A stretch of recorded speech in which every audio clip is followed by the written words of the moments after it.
రేపటి నుంచి హైదరాబాద్లో 3 రోజుల పాటు 14వ కేబుల్ నెట్ కన్వర్జెన్స్ 2026 ఎగ్జిబిషన్ జరగబోతోంది.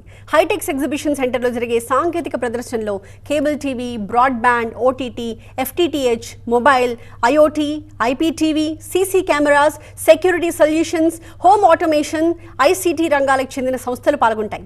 కేబుల్, బ్రాడ్బ్యాండ్ రంగాల్లో వస్తున్న ఆధునిక సాంకేతిక పరిజ్ఞానం, నూతన ఉత్పత్తులు, సేవల్ని ప్రదర్శించబోతున్నారు. కొత్త మార్కెట్ల విస్తరణ, సాంకేతిక ఆవిష్కరణలపై ఎగ్జిబిషన్లో చర్చలు జరుగుతాయి. 2005లో మొదటిసారి కేబుల్ నెట్ కన్వర్జెన్స్ ప్రదర్శన ప్రారంభమైంది. ఇప్పటివరకు 13 ఎడిషన్స్ని విజయవంతంగా నిర్వహించారు. దేశ విదేశాలకు చెందిన కేబుల్, బ్రాడ్బ్యాండ్, ప్రసార రంగ సంస్థలకి ఈ కార్యక్రమం వేదికగా నిలుస్తుంది. కేబుల్ ఆపరేటర్స్ అంతా ఇందులో పాల్గొని టెక్నాలజీని అప్డేట్ చేసుకోవాలని నిర్వాహకులు సూచిస్తున్నారు. ఆపరేటర్లు కూడా దీన్ని అందిపుచ్చుకొని ఈ టెక్నాలజీకి, ఈ ఎగ్జిబిషన్కి విచ్చేసి ఇక్కడ ఏం జరుగుతుంది, ఎలా మార్పు చెందాలా, మనకైతే కస్టమర్లు ఉన్నారు, మన కస్టమర్లు మనం నమ్ముతున్నారు.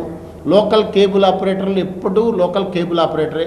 గ్రామాల్లో కానీ పట్టణాల్లో కానీ లోకల్ కేబుల్ ఆపరేటర్ తలుచుకుంటే ఏదైనా చేయగలడు. అంతేగాని మీరు కేబుల్ వ్యవస్థలో మీరు మార్పు చెందే టెక్నాలజీని మీరు అందిపుచ్చుకోవట్లేదు. ఎగ్జిబిషన్కి విచ్చేయండి. ప్రతి ఒక్కళ్ళు కూడా రేపు జరగబోయే 13, 14, 15 ఈ 3 రోజులు జరిగే ఎగ్జిబిషన్లో టెక్నాలజీ ఏ విధంగా మార్పు చెందుతుంది, దీటైన కార్పొరేట్ కంపెనీలకి ఏ విధంగా అనుగుణంగా కేబుల్ ఆపరేటర్ కూడా టెక్నాలజీని అందిపుచ్చుకునే విధంగా ముందుకు వస్తారని కోరుకుంటూ